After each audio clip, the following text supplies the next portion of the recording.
It's about the airport. Yep. And then next Tuesday, you have a meeting at 3 here. Are we ready? I'm getting my Audacity up. Oh, this one. Yes. We all ready? Yes. All right. Let's call this special meeting, budget workshop meeting to order. It is what, 3:04 p.m. on Tuesday midnight. You guys want to do a roll call? Go ahead.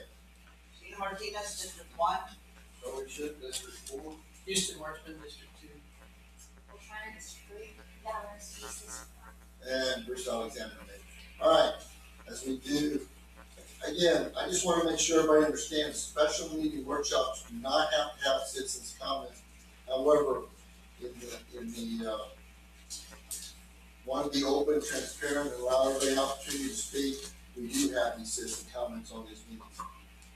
City Council will hear comments from any citizen or visitor. Speakers must address their comments to the presiding officer rather than individual council members or staff. Stand at the podium, speak clearly in the microphone, and state your name, residential address before speaking. Speakers will be allowed a maximum of 3 minutes for testimony in accordance with the State Open Meetings Act. City Council is restricted from discussing or taking action on items not listed on the agenda. Action can only be taken in the future meeting. And just so everybody clear, there's no actions at a workshop, it's discussions only. I'll now open it up for citizens' comments. Anybody make any? Continuing with what I normally do, I'll ask the second time. Anybody want to make citizen comments? Here down, we'll close that item. We'll move on to the discussion item, budget workshop number 2. Okay, this department budgets. This is an opportunity to talk about police department, animal services, code compliance, fund management, and community development. Just want to make a comment I did last time, so we can make sure that anybody that may have not tuned in before, but is now, ordinance requires the mayor to present a budget to the council. And I met with Scott and city administrator and finance and each one of the department heads, and we went through each one of the department budgets, trying to get a broad stroke look through them.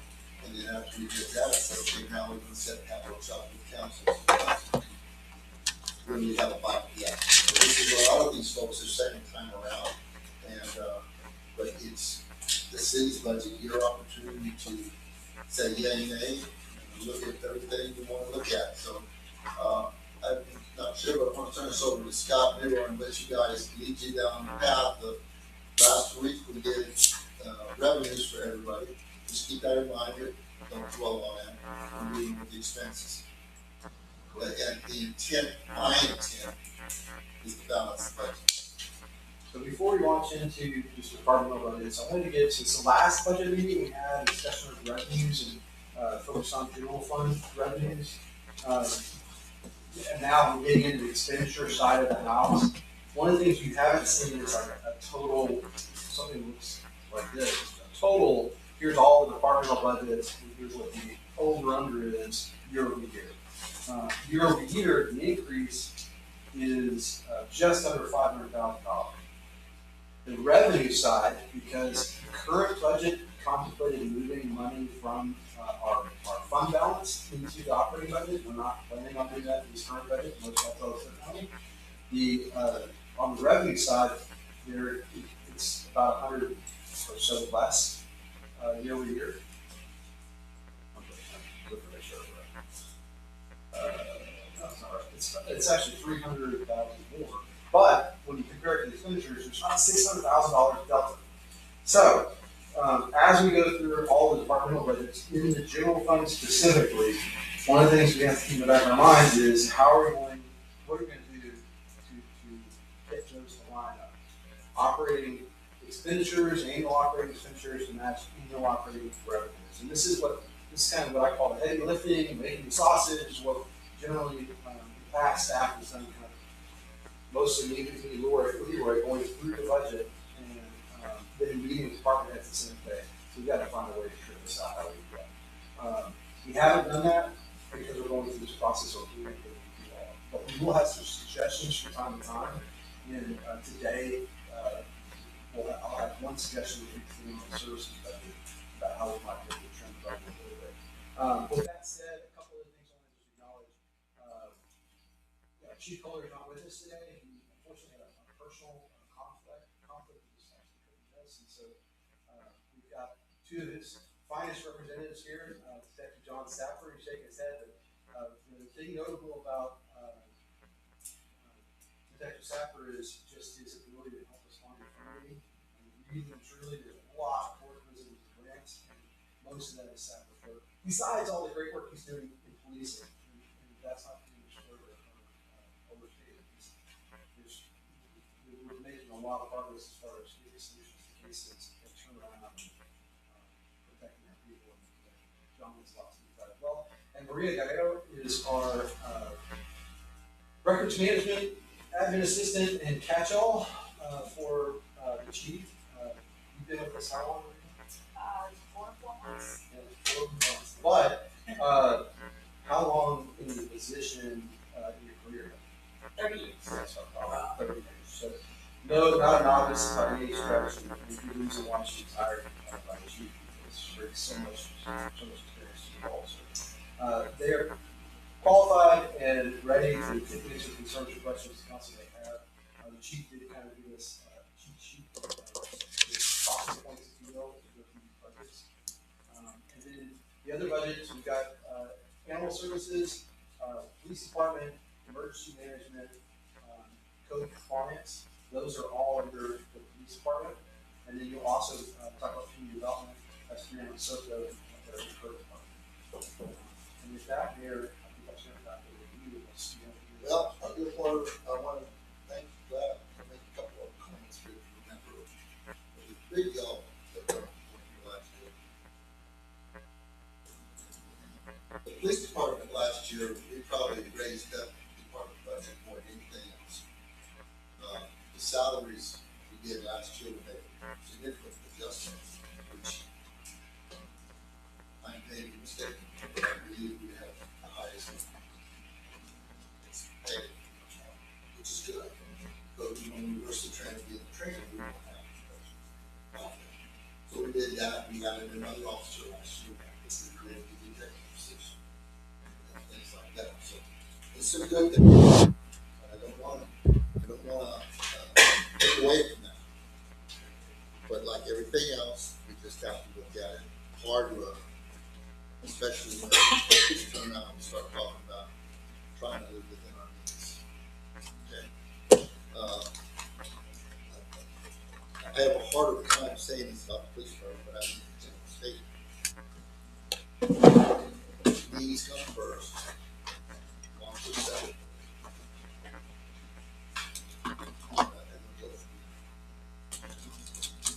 Needs the city. Then we turn around, for example, and the grants are awesome. I wish all of you would say you grants.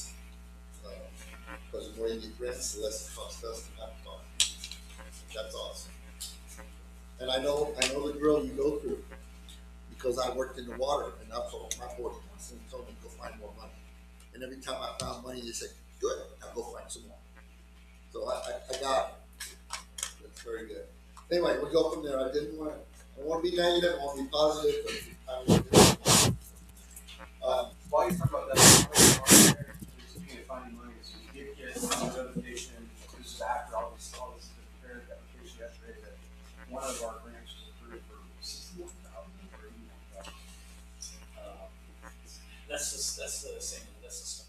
So that's for overtime, working overtime. So you'll notice that the overtime budget was increasing here. If it wasn't offsetting revenues, we didn't know if we did that grant or not. We've now been awarded that grant. Now that'll impact us for this budget year. I don't know how much of that money occurred. sure.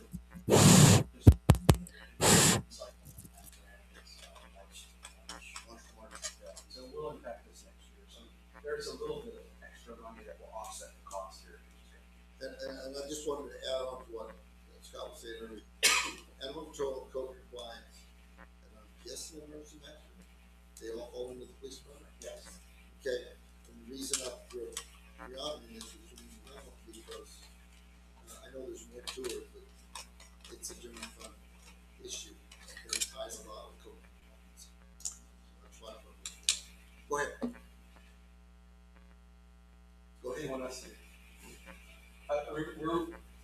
gone line by line in the past, and we can certainly do that now.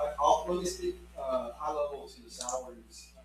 Yeah, let's take a section of time, personnel services, y'all look at them. Yeah. You have any thoughts, any comments, any things you wanna think about? One of the things I'm doing, just so you know, I'm still doing, we're going through and doing that soft taking behind the scenes. So I'm going through and looking at these budgets, trying to figure out, well, how do we reduce them? Where are the big deltas? When you go through this budget, you're going to see some of those, and I just want to explain them real quick. So over time, you'll see that increase to 30. Part of that is just based on what we're actually experiencing, and as I just mentioned, we're going to have some offsetting. It won't offset 100% of all of the overtime, but it'll offset most of it, and that'll be through that Stone Garden grant that. Okay, I'm gonna ask you this right quick. Uh-huh. How many officers are salaried, how many are hourly? It's only 2 salary. That's Doug and The lieutenant and the chief. Okay. The sergeant's on. And did you say that the overtime, that's a grant you just got? yeah. So yes, it'll cover most of the overtime. I'm not going to swear that it'll cover all of it because the overtime has to be associated with that grant in order for it to cover. And the grant is covering increased controls, but that's where most of our overtime comes from. Okay, Question. So 2 are salary, the rest are hourly, how many is on the books? So when you're looking at proposed for this for 2026, 2027, at over $1 million, how many people are we covering for those regular There's a salaries? total of 14, including chief, Okay, and there's one building lines. okay, so 14, 14 sworn. Well, it's Well, that's. I thought it was 12.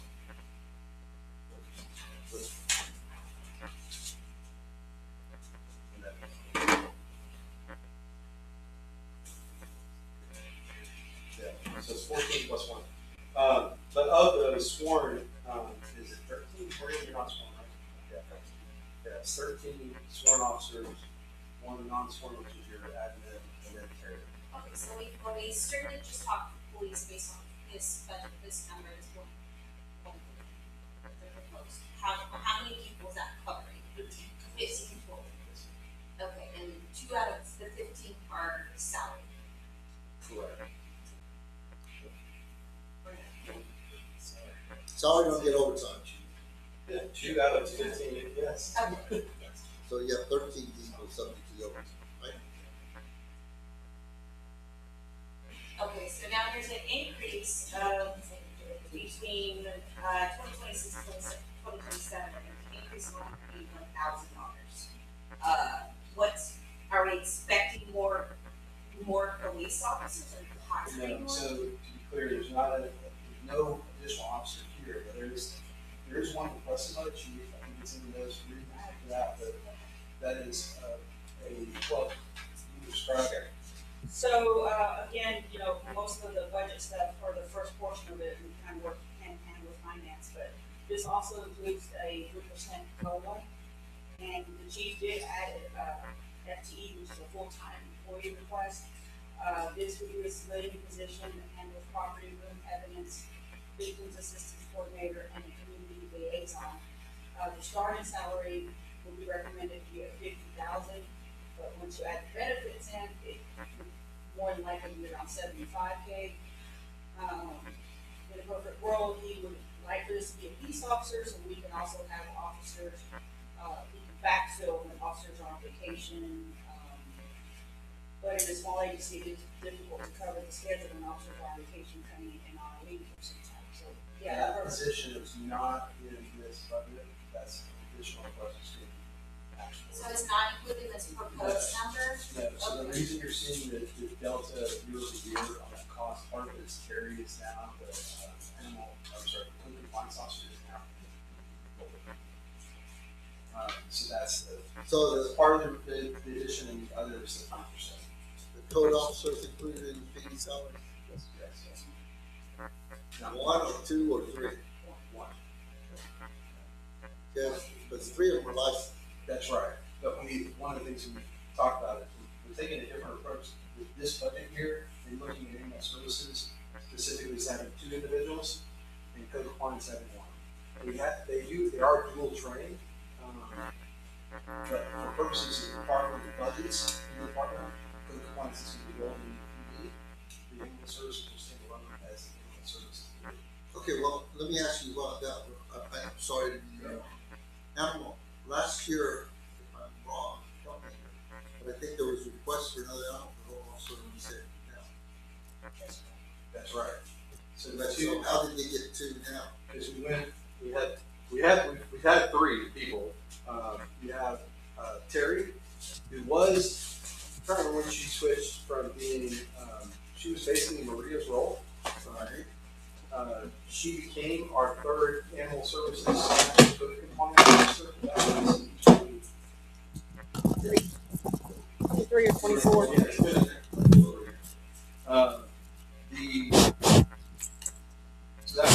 So we had three people in Yeah, services slash code compliance, and 2 in versus But all three of them, code enforcement officers, all and all three are animal control. all three are dual thing. That model wasn't reimbursed that well, so we decided to have one person dedicated to just code compliance, and the other 2 people dedicated to just We have that much animal control. Specified two full-time positions. I believe so. They need another, they're asking for a part-time in addition to 2 they have to go out and work that. So that's one of the things that Josh has requested of council. We'd really like to have the all tour of the facility that's there right now. One of their requests is also to create a facility, to build a new facility.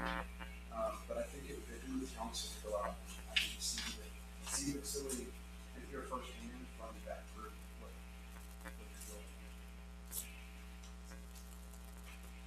I can tell you, on a personal level, that was one job that I told them not to do, I had to, when it comes down to, and I never did. But I got it, my job was a rescue job, we're not operating a rescue shelter. We are getting impounded, raw. I don't know, because it's a no-kill shelter. Right. Well, It's not after operating as a no-kill, but we are getting, it's kind of confusing. They're not operating as a no-kill shelter. However, their success rate with adoptions, they're hitting no-kill numbers. So I think it's like 95%. Got it. If you reach 95% adoption, but looks like Josh will tell you firsthand, they're not a no-kill shelter. They're operated. And also, correct if I'm wrong, but it's dogs and. No, No, they have Just cats. They do have cats. They don't they only have a few, and generally do not trap cats. Every now and then, only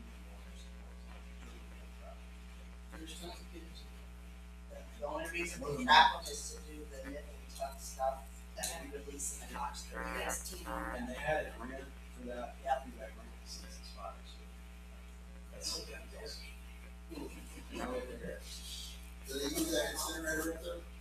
They don't. It hasn't been put into service. In part, it's the state regulatory conditions. That's the whole. oh, that's the. Yeah, we have an incinerator. It's not a. That's what I was told. No, no. There's a separate thing up there. There's a belt press. The belt press is the baseball. That just squeezes it out, comes out the case, and that's it. Yeah. There's an actual incinerator out there. Oh, you're right. The incinerator is not even into operation. That's a whole separate issue. But Okay. we got that through a grant through the COG. The ACOG is a grant for that incineration processing project. The licensing, there was miscommunication between the COG and the state on what was going to be allowed in the process. So we'll get more into that whole stuff. Okay, so that's So the, significant amount of that police budget is around technology and software.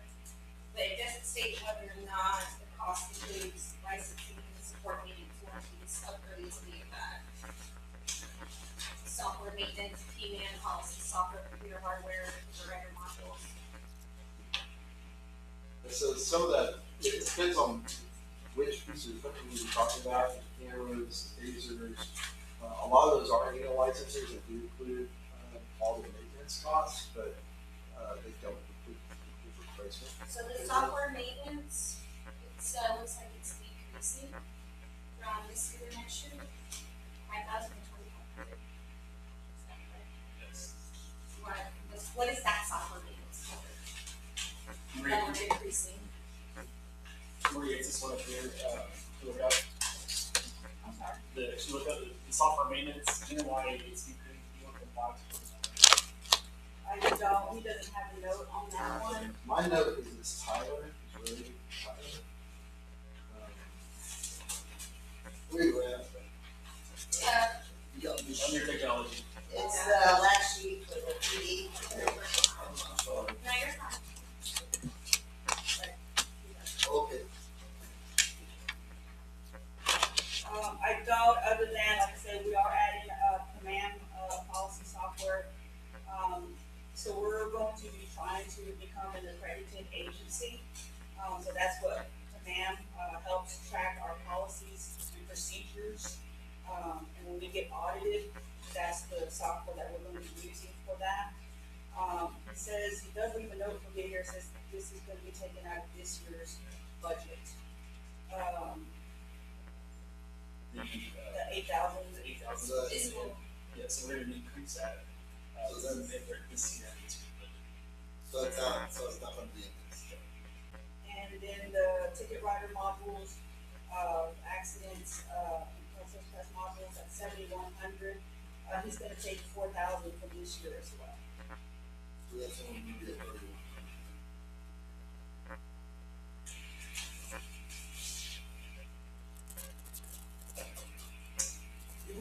Yes, sir.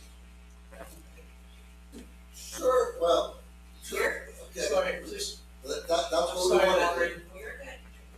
So at the end of the year, on any line item, we have balance left. And you want to, what is your process to clear that and go into next year? So it doesn't, the funds don't roll over year after year, so Right. once it's done, with, ultimately, in a nutshell, I'll do a final amendment back in September, I'll see what account things need to be adjusted, based on purchase of the year, things that y'all, agreed, that was not budgeted, I'll wait till the very end to do that amendment, I'll put from this account, go to this account, so ultimately, that's what it does, it doesn't roll over from this year to next year.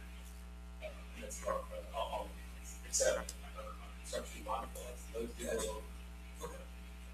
Yeah, all these expenses.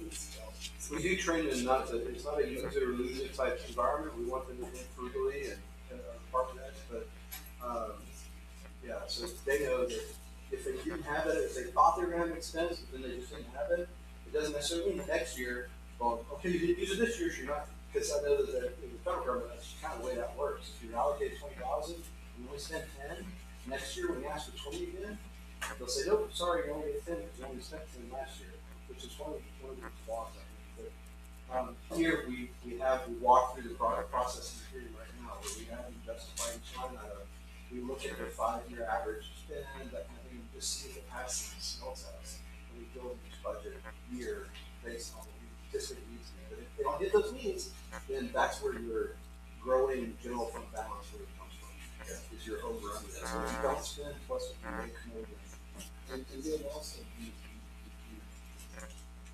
that purchasing policies, that calls for expenditures, the purchase order request, I'll just put it first. Hold on, so don't come into September and try to spend that budget. You got If you hadn't asked for it in advance, They're too forget quick it, to- you move on. And I'll be honest, that's sometimes when we do things like what we're talking about doing right now, in September, we'll look at, things like the $8,000 expenses. Is it something really needed or well, Well, is this something that we can pull out of next year's budget Sure. to make it work and spend it this year because we didn't spend the money when the money's there? Right. So we'll do that sort of thing too. Under certificate pay, does the $12,000 include any special certificate pay vacation time or leave or get? I'm gonna touch base on certificate pay right now, okay? Okay. Certificate pay is still to be determined. It's a line item budget amount.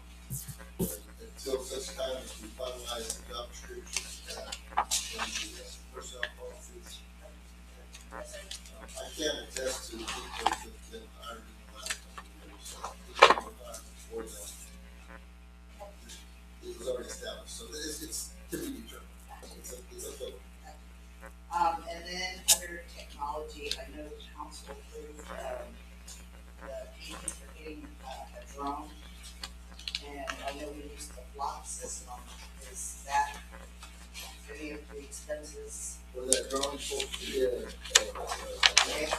Mhm. Yeah, that now present next week, sorry, next month, CPA. It's the same, it's 20%. It's still working. Okay, and then what about the font system? Do you have to pay anything to that? 12 grand. Yeah, 20%, yeah, so It's all that right. is, what's existing right now. Okay, okay. So that's what we. Well, Yeah, and that's worth about $37,000. And then under medical equipment, the officers carry, Narcan on in the vehicles. Is that, the cost of that, included in $1,500? Because I know it expires and everything. And we have a special one for Messi, and we have Messi's exposed. I know we have created a line item for, the canine, I see that in food, but $9 purchases, yeah, but I'm looking at under your medical equipment, It's you have AED. $1,500.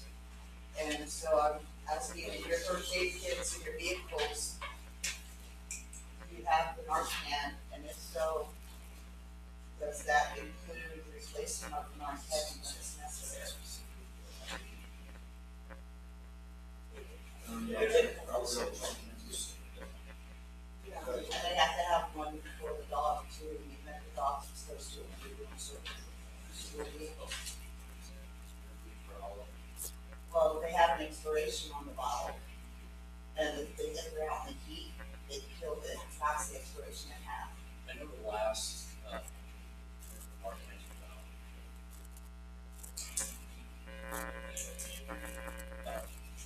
I don't know, I'm assuming this is just for you.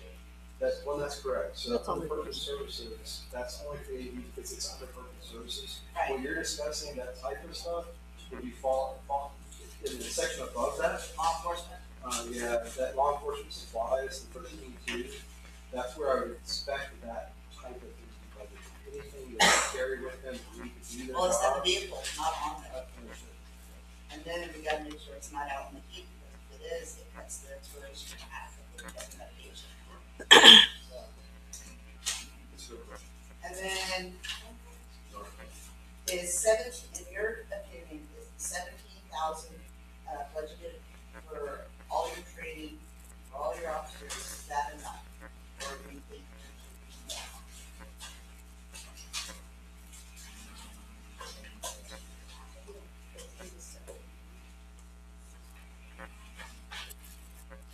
I know we have so many questions, she and me, that were there, and that for the chief. What's one of the questions I think you asked in almost every department was, is this training budget enough? I have the same question. Yeah. So, I ask that same question every year. I think, there's, what we talked about, 15. So the travel, the training, the ski and the hotel, kind of leaves enough for everybody to take at least one training per year, if not more. But Because I'm looking at gas money too and everything, is this includes travel for the info? Or others.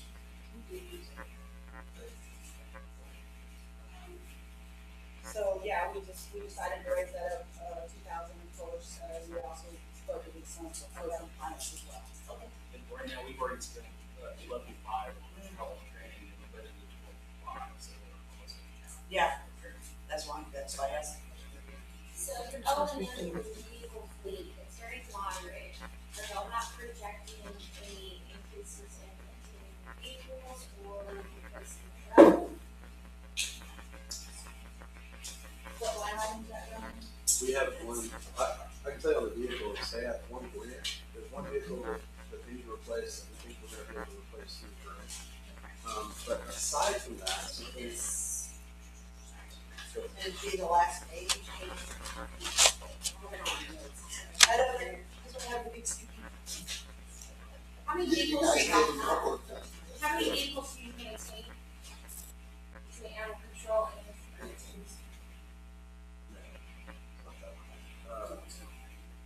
what's that? It's not that many, but, on the cuff, I do not know. I And go count them. Ford comes out, that's most people roll or something. I'm sorry? I saw the new Ford one was out, but it was much smaller. Yeah. It had so many people. Yes. I It's can, in that, I've got, so it's, we've got a whole, Eight is correct. Oh.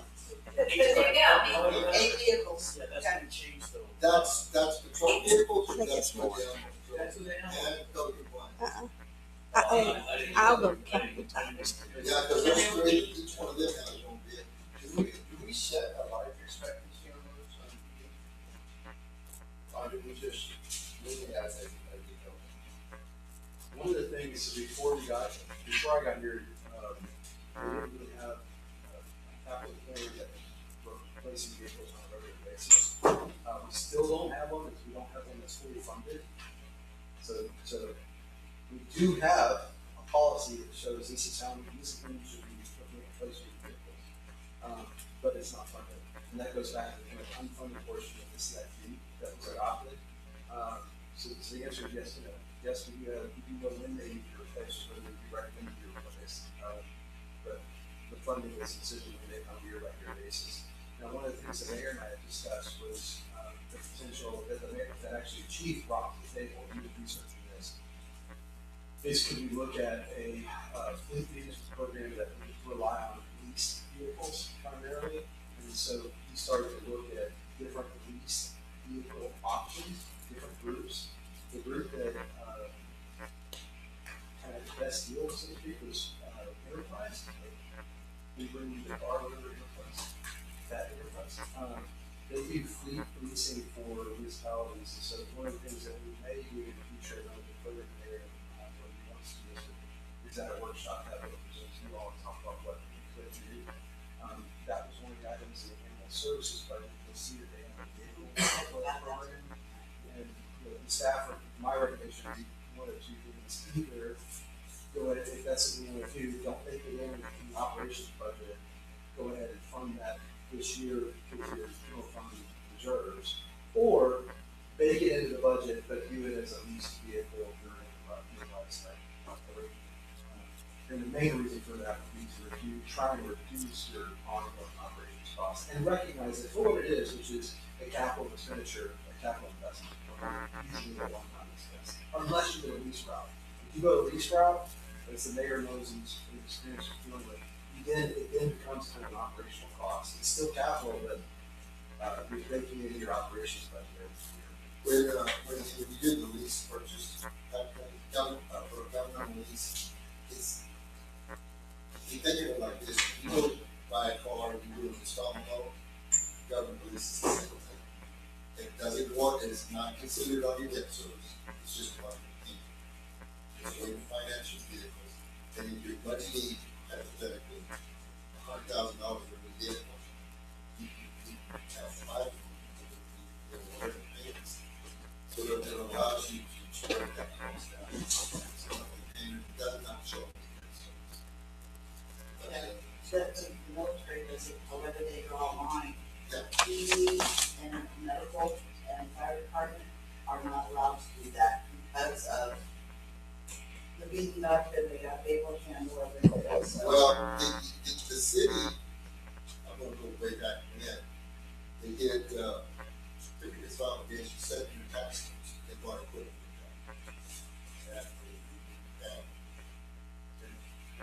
The ones I did recently with previous report, equipment was 7 years, vehicles were 5. And, basically, so, yeah, you gotta know the life expectancy. right. Even though you may keep it for 7 years, you don't want to The fleet model Yes, is a really good model to go by. yes. When it comes to budgeting, because it's a really, really good fix. Yeah. I have to worry if there's some surprises. That's one of the things. And they, you're talking about, typically, I don't know the enterprise, but my background is the GSA. And those GSA fleets, they pay for fuel, they pay for everything, that's 17 cents a mile, whatever the mileage rate is, and X dollars a month. And that's it, you can budget that 5 years out, and it's solid, it stays the same. You know, With respect to PD, whoever your leaser is will determine the life expectancy. Absolutely, based on the use. Based on you, so if you guys have high use, it gets to a point, you chill it out, you get a brand new rig, switch everything out. The enterprise model is slightly different in that it tries to, what makes it a little more aggravating is they try to maximize your return on that vehicle. So their goal is not necessarily to get it to the point where it needs to be replaced, but get it to where its maximum value to resell is. And then have you, so they'll have you, not only have you use that vehicle for 3 years, because you're gonna maximize the return on the, fourth year. That's, he has a whole spreadsheet or. At the end of that time, you pay from vehicle, Right. or you trade it on. Yeah. If y'all wanna know, the police have 12 vehicles and then there's one animal control and one code enforcement, so it's 14 total. I went and counted the titles, Thank you, Dave. just so you know, because I thought 6 is too small. Speaking of animal services, We're gonna get to that one. okay, we're not there yet. Well, We're jumping back and forth, so I don't know. Yeah, we are, we're jumping on Yeah. it, that's okay. Oh, then I'll wait till you.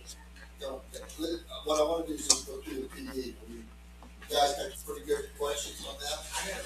Yes, sir. Go ahead, okay, that's good. I'm just curious, but, and I know that things change, we grow, but our population hasn't, but we went in 21 from 100,000 to 5,500,000. So about a 50% jump. Can we expect that in the next 4 years as well? You're talking about under salaries? Yeah, the first one, regular salaries right off the bat. Not so much because you've added, the city has added quite a few people in that time. That was my other And question. one of the things that you did is we took advantage of the cops grant. So that provided us 2 employees, I believe, where it was staggered paying for those employees by the federal government through the state system. So that grew our department. They've had modest changes. To 21, we had 9.5 employees, and we need 10 on 15. Okay. Sometimes you have to look at the unintended consequences of a grant. You gotta look at what's the fine print, what's the conditions of the grant. And I'm not criticizing, because we put them all to use, but when you get grants for people, and when the grant funds run out, that better for that decision, you either increase and enjoy what you have, the coverage you have, so you gotta increase your budget to make that happen, or you cut it loose and go backwards, and basically, when you go backwards, you use less of your services. So you gotta be careful when you go for budget, for grants, for personnel, you gotta look ahead. Yeah, it just gives you time to plan. It gives you time to plan. That's it, that's all. And if you didn't properly plan, then it puts you behind the eight ball. Right, you're back in school. Yeah. So it's fair to say on this increase, Sure. this is all personal pluses. Yeah, That's a big part of And it. then you're gonna cost it. we're not gonna talk like that, we're gonna talk like that. This is a filler budget. Okay. Okay? Okay. Nicole, did you have any questions on the PD? I don't know. Just a quick one. It wasn't too bad, right? Animal control. Before we move off of the, I just want to mention one more time, I mentioned earlier, I don't want to sell the chief short, he's not here to do it for himself. At some point, when we talk about the budget, he does want to try to create another position. And that'll be something that, before we adopt the budget, we're trying to figure out what we feel we cannot afford, that'll be something we'll ask you to consider. That's it. Okay. Animal control, go ahead, Valerie. Can you really understand the overtime increase?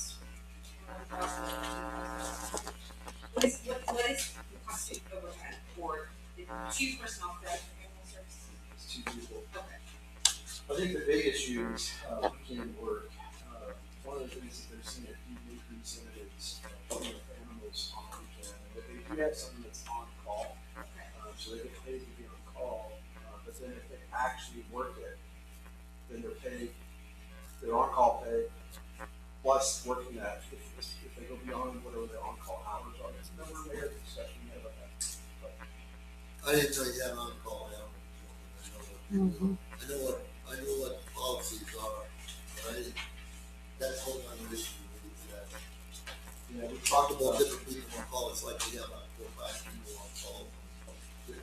we talked about that some, but that's essentially what that overtime is related to is during the weekend. Over, the way they have their own call, basically is whoever's on call is, I may be wrong, and I'm just gonna be very, you get 8 hours of extra pay a week for carrying on, whatever, you know. As you get called out, that 8 hours is just to be the person on call. Carry on. Additional, And actually. then as you get called out, it's another 2-hour call. That's subject to overtime, assuming that the requirements for overtime. Bear in mind the requirements for overtime here are under the Federal Labor Standards Act, Federal Labor Standards Act. You have to physically work 40 hours a week, any time after that is overtime. PD's different, they gotta work hours.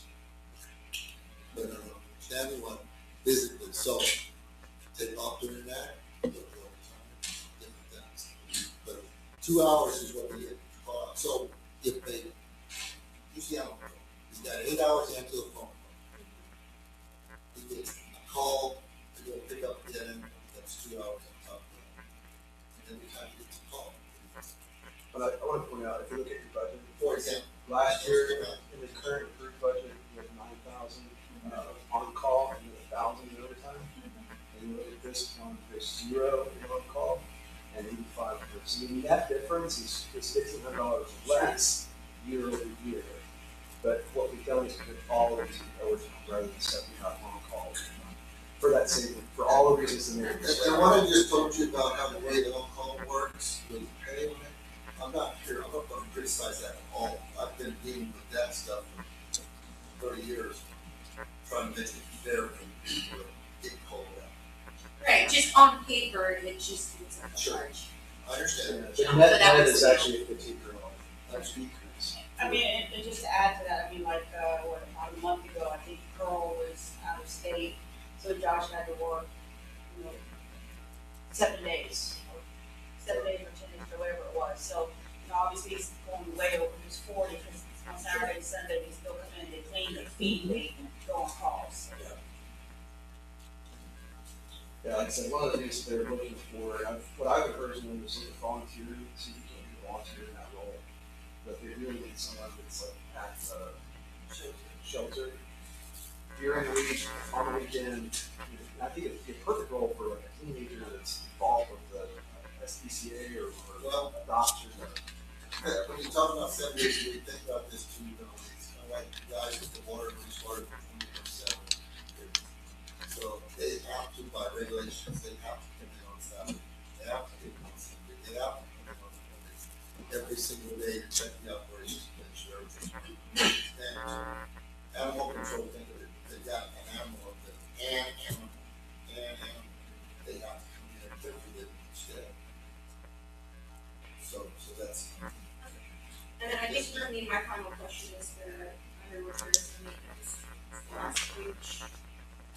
Vehicle purchase, 75,000, is that 2 vehicles, 1 vehicle?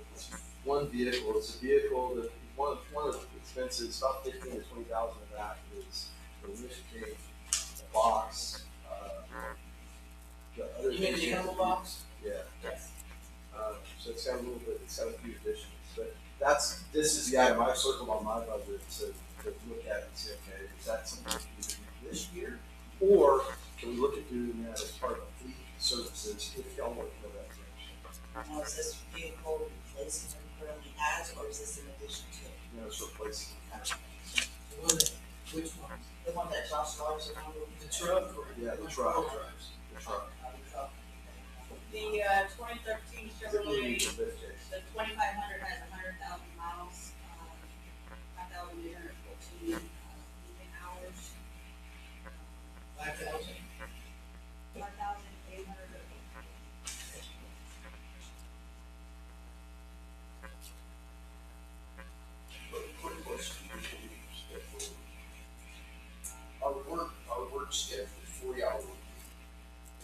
fix the schedule, we don't do a compressed work schedule, but a work schedule.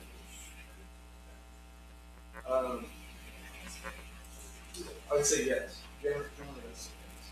There are a couple of small, couple of things where we have, like, for instance, the airport's 24-hour operation, and there's two guys out there, so they kind of work their own schedule. To help make sure that they have everything on weekends, et cetera, and not making those or not in those schools. So we have some of that going on, but generally, yes, it's a set schedule.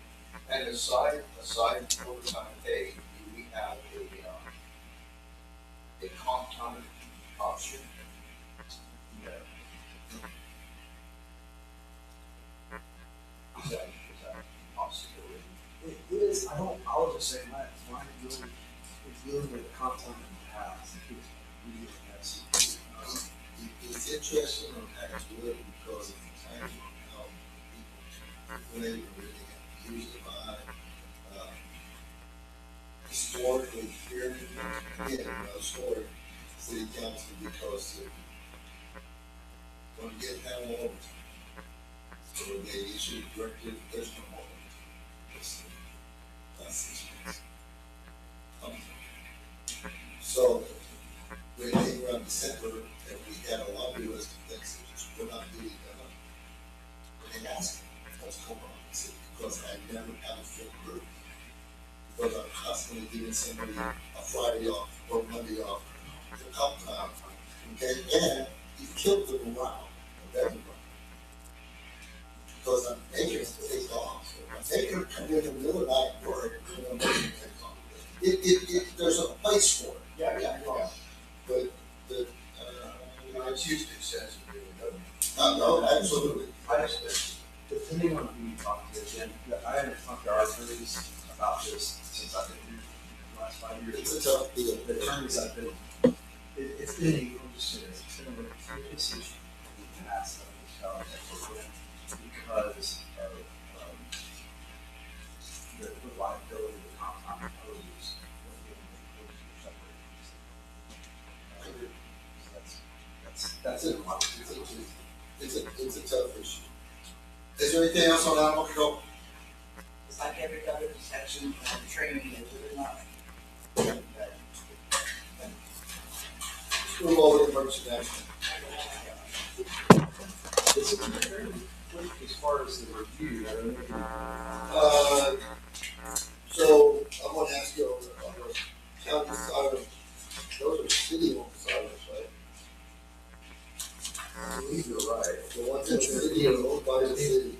Yeah, so we maintain through an agreement with the county. Okay. That cost is that maintenance agreement.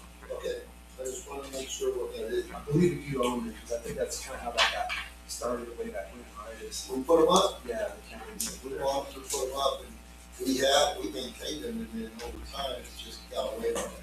And Mark does a great job in the county.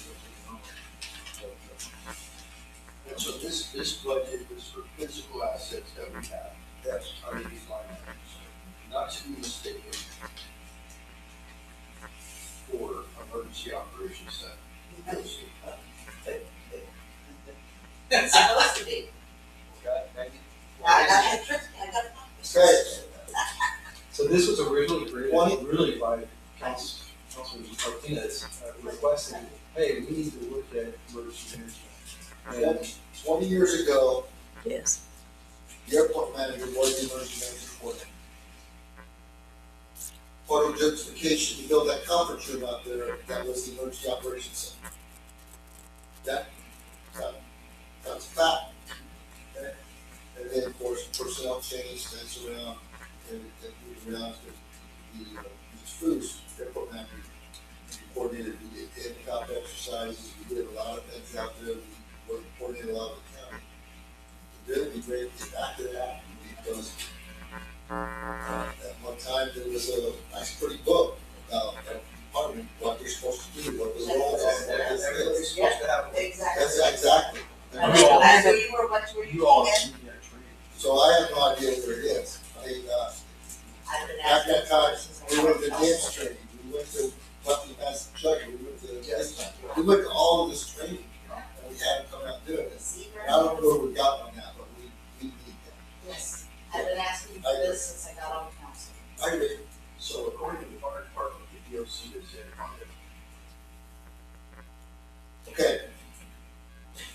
Well, where's our EOC?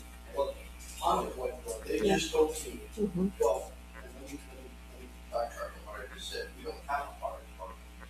We have a satellite fire station. The county has a fire department. So the fire chief and the fire marshal are over the county, according to what I got told by the 10. And every town that we have, every municipal we have is a satellite. That's manned for responding to certain things. So in essence, the county is the fire department. The emergency services district is the fire department that contracts with entities that provide fire. Emergency services district. Standalone government entity. And if you don't mind me asking, what do you call into this? So I know that what we budget for and stuff, is for us to have the generators there, so if something, we're down, we're still operational. That's been the majority of the expenses, as far as how we play into that, I'd have to defer that issue forward now. So we're at, technically starting from the workshop to discuss that. We have an interlocal. Yeah. We do have an interlocal with the county for Mark services, so he is our emergency management coordinator. That he is the city's designated emergency management coordinator through the interlocal with the county. We have to have our own emergency plan, which we can do. Yes. Our plan is integrated with the county plan, as is like every other city here, so he will go through the process of updating that plan with staff. The Jim is kind of our de facto emergency management representative for the city. That's the chief of police. So there is some coordination that takes place between the counties, but one of the things that we've requested, and we've done a couple of exercises, but they've been mostly with first responders, not with our elected group, which is what we really, I would like to see something, and I think they did something with like an active shooter type, not too long ago, but I'd like to see something with like you all and the county. I know Mark is willing to do that. I was just telling you this too, we're talking about this, but each one, water and wastewater are required by statute, they're required to have emergency operations plan too. So it's not just, Yeah, they're gas, tasked fire, everything is, everything we do. But, and the reason I'm leaning into it Yes, is sir. because I do know it's greatly funded, and it's a wide umbrella. There's a lot of things that we cover under DOC funding. But when I was looking for it, I didn't know where this was. And I said, serious tax money is going to wherever this is at. So I'd like to know exactly what DOC. Yeah, we don't. Oh, I mean, when I got on here, I was like, all right, where's the plan? This is before stop, out here, like, where's the disaster plan? What do you mean, you don't know what happened? And then we had a ground first Yep. out of the airport, so I'm calling up, I'm like, all right, what's going on with this, that, and the other? Why are you calling? You had something go on out of the airport, what are we doing? You really wanna know? Yes, so my thing is, we need to, and this is one of my new things, now that we have the community center, we think it's done. I think we need to have that designated as our shelter, but we don't have one. We need to get cots and everything, because there's nobody getting happy again, or the fire out at the lake, that happened again. We have to get there. If anybody here in Castroville, there's something places you can stay, because we don't have a shelter and everything. We really need to look at this, and then we also need to look at the facility on the generator. That way, we have that go to shelter mode, and we lose power or have a prayer, what have you, we are ready to go. And this is one of my pet peeves, and then we need to have a command center. That way, we have one central command, where all communications can flow to EMS for the county, for the medical services with the military, because they will be air backing in their helicopters and everything to help out. We need to get this going, we need to do a lot of things, we need it like Hogan said, Valerie and those two, need to have that flipped. So whoever stands up at the command center, open it up, no matter who it is, run the checklist, get your stand up and running, and all the different they step in and other districts on it, open up their mind and say, all right, this is what I gotta do to start everything. We really need to get this fixed. So that book does exist. Mhm. The command center right now is a mobile command, well, there's an EOC in Honda, there's a mobile command in the county. That if the city were to choose to take that route, we'd be doing we'd be duplicating services that the county provides to the city right now. That it doesn't cost us anything for them to provide. I'm not saying don't do that, but I'm saying if you choose to do that, you need to make sure you understand. And I think probably the best thing to do is what I think Valerie suggested saying, probably have a separate workshop just on where are we today with the plan and what is, if someone had a day, how would that unfold? So that you all But this understand doesn't, what it is. what I'm talking about doesn't override the county, is out of the base. Each unit has their own command center that reports to the Right. base. So this city would be reporting to the county, saying, hey, this is what's been down, our dark DAC team. When we see public works goes around to see what trees are down, damages, everything like this, that would be the command center would relay that to the county immediately, and that's what that is. So we're just part of the group. I think I know what you're saying. Again, it's a choice the city makes. When I came The here, only reason I harp on it here is because when that program is up and running and existing, there is a lot of faucets of Yes. water, of mud, Yes. that come down, and trickle down to those programs. It helps left in there. Yeah. Yes. Yeah, for sure. The city needs to have its active plan. We can contract with the county, but we have to have a plan.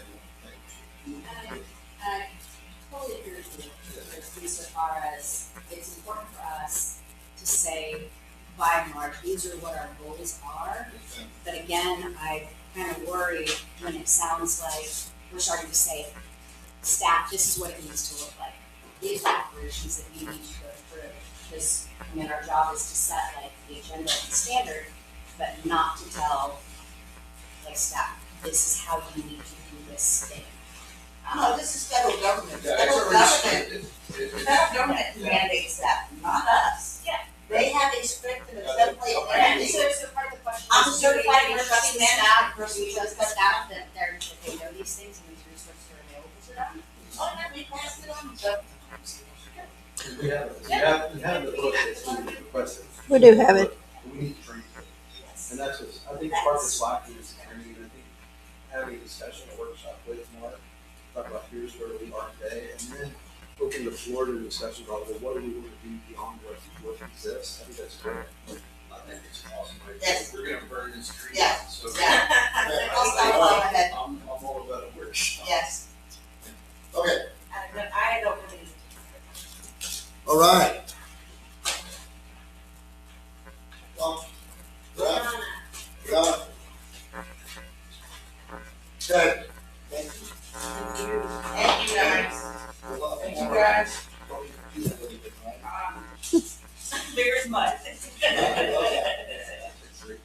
I'll run that. Trust me, Chief knows how much I care about you. Thank you, guys.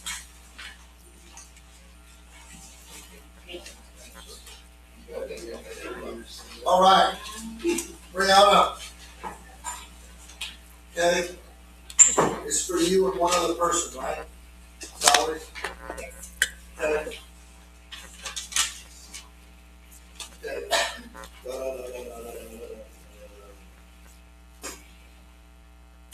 One of the things I want to point out, I think you mentioned this before, but she'll have one of her largest line items is going to be in the permitting.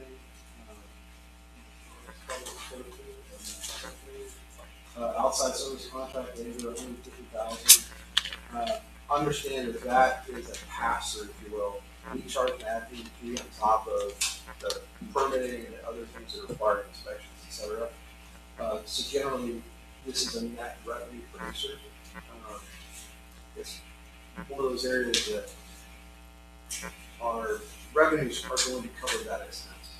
It's kind of like a fuel fee or more. We're going to resell that fuel that we purchase, so it's always going to be a net revenue positive. Same thing with this outside service contract. That's something that And I'll add that a little bit more as we continue to grow.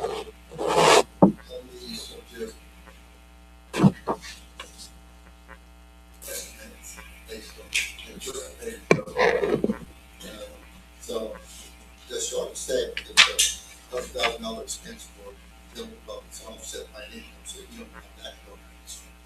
Things like that. Veritas, folks that we contacted, have they talked about any potential of possible increase in their fees? I am not seeing so far.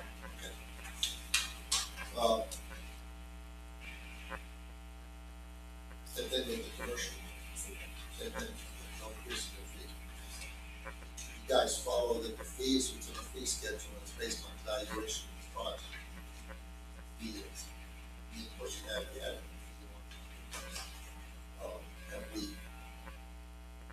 considered possible, I'm just looking at you, then of course we're looking at fees, potential increase in our margin, so. That was something that we talked, we haven't considered the staff. We do propose, we propose our comprehensive fee schedule, an increase to that fee hasn't been really considered. What's our general markup on the fees? For legal, 10%, 10%? for legal, usually we charge about 2,200 and we only actually out about 1,200. So That's pretty good. Okay, it's so pretty decent, yeah, return. we got a pretty good margin. Yeah. Okay, that's what I wanted to make sure that Yes. we can enough to cover the expenses of the department. For this one, and a lot of these are service based, but when you get fees for permits and things like that, it should help cover the cost. We changed some of those fees this last time, for example, like, cost of developments and the engineering and things like that, perhaps more of the fees on to the developers to help cover more of the costs. We did that this last time. That's something we look at.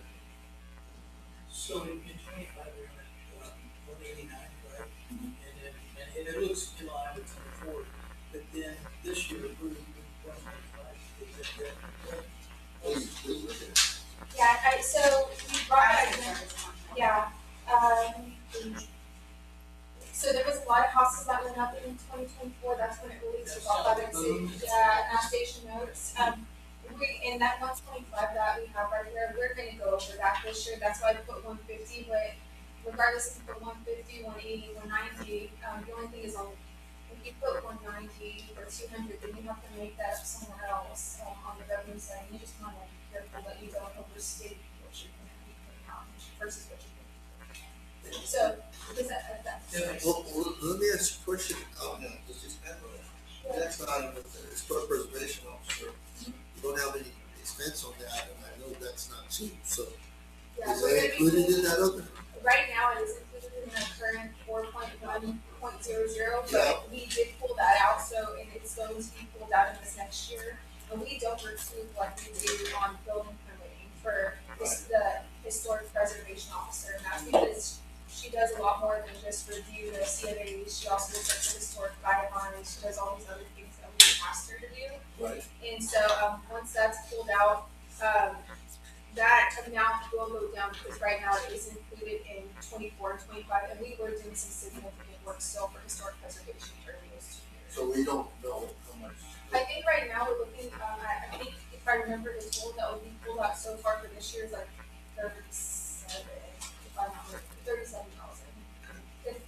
Don't quote me on that, but it's the historic preservation officer. I will tell you, so just as an aside, so you have $150,000 budget for that outside service contractor. Yet, on the revenue side, you have $400,000 budgeted as a revenue item associated with that. That's, I have a spreadsheet that I keep all my stuff, just to make sure we're getting those funds back and to see what's going out versus what's coming in. And it's significantly more than what we, have to pay out to those contractor services.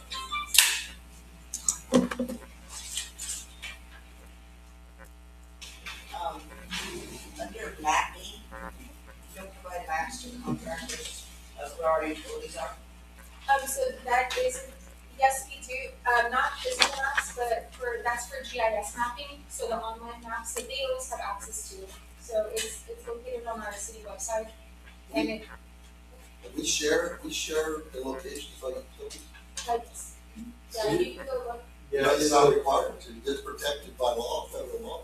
So we have certain things are publicly accessible, Right, other things we have behind a wall, if you will, we give access to bona fide. okay, records. okay. So it's not that every part of the facility, generally we just have a general location where the lines are, the water and sewer, that's what we do. Okay. But the other more critical assets, those are only available to staff and people we give access to. Okay. We never told anybody anything. When they ask us for it, I got an AG running a big opinion, it's protected under Homeland Security Act.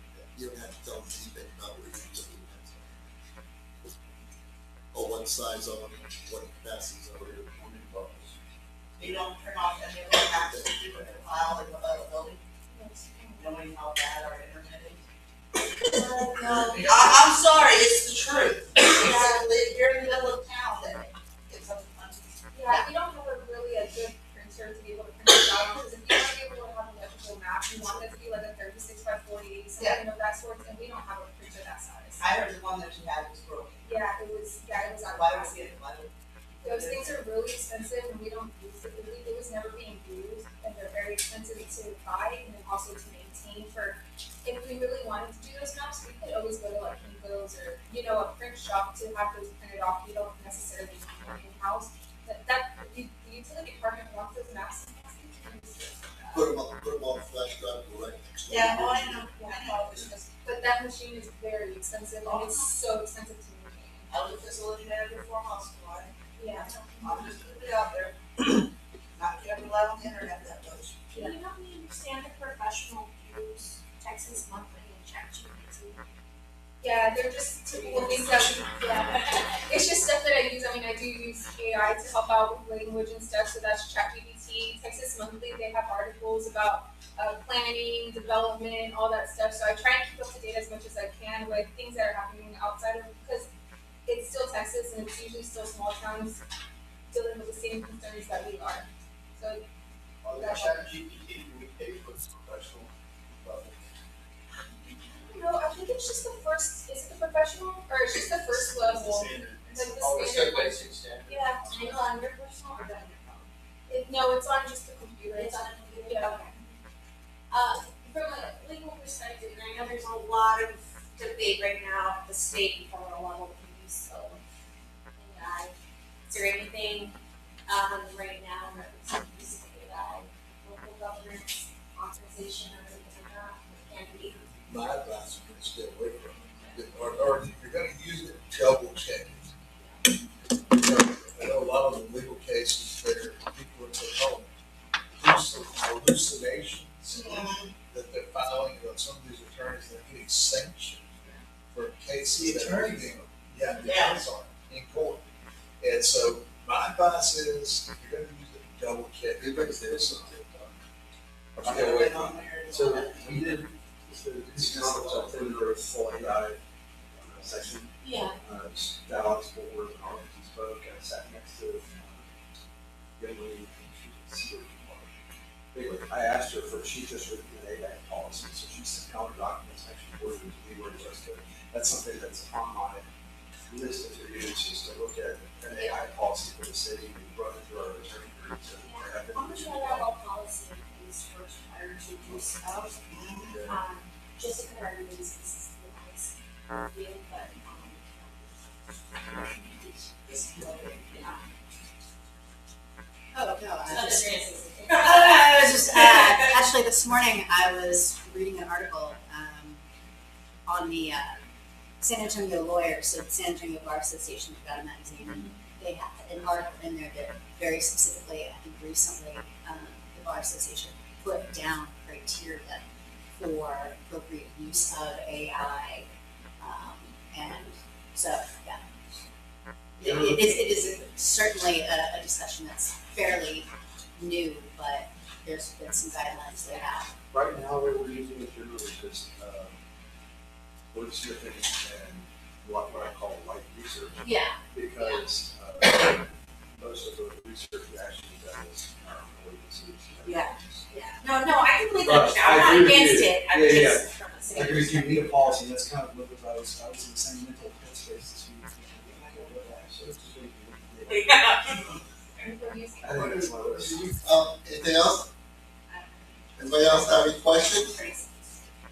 You don't have any more questions for Brianna? Well, you got it off easy. Okay, go ahead. So switching to this, but what are you missing immediately that would be in context of making it better? I mean, and what brought the question out was there's no hardly any overtime here other than spending. And I know you work a lot. She's up. Yeah. But in that overtime, the lady that you hired, is she? No, she doesn't work overtime, she strictly does permitting, so there's somebody always there at the office, like, so people have questions about permitting, and inserting permits, invoicing, and all that stuff. So, I mean, I'm good. Yeah. I think the big thing was, and we'll talk more about this, is as we do plans, there's three kind of initiatives that the council has discussed that we really don't have fully vetted with this council as to how we're gonna do this work. And one of them is for the mayor, reviewing all of our ordinances to ensure compliance with state law, make sure we're caught up, right? That's a big lift that more than likely will require our attorney to bring to bear some resources. Similar to that is updates to the two major codes, the CZO and the historic guidelines. And we started that effort with the historic guidelines. You have the HBO that did kind of the initial report. But I think that those are two areas Houston, if you're asking about where are resources needed or where can we potentially get something, it really comes down to how the council prioritizes those three objectives, updating all of our ordinances to be compliant to state law, re-looking at the CZO and really just re-updating today, and then same for the historic guidelines. Bring those to something that closer approximates what we're looking to do with historic preservation and putting some teeth in that ordinance. I think that's one of the real issues is there's okay, I think that's what resources are. Any other questions? Comments? Good. All right, well, thank you all. Thank you all for that. Continue to do your homework. If you have any questions, open questions, if you have anything else, please write them down. So we can try to get some answers to this. And we'll move forward. I want to remind everybody that our next budget workshop is next Tuesday, June 16th at 3 p.m. That's going to be the parks and recreation, which will include RV park, pool, and then we're going to do streets and drainage. So that's going to be a pretty good one. That's the apple lunch. Apple lunch for that.